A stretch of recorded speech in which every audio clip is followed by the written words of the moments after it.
اعوذ باللہ من الشیطان الرجیم پناہ مانگتا ہوں میں اللہ کی شیطان مردود سے۔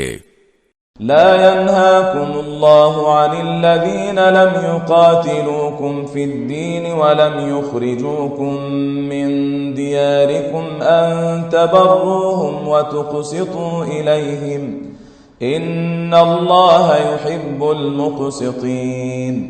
اللہ تمہیں اس بات سے منع نہیں کرتا کہ جن لوگوں نے دین کے معاملے میں تم سے جنگ نہیں کی اور تمہیں تمہارے گھروں سے نہیں نکالا، ان کے ساتھ تم کوئی نیکی کا یا انصاف کا معاملہ کرو، یقیناً اللہ انصاف کرنے والوں کو پسند کرتا ہے۔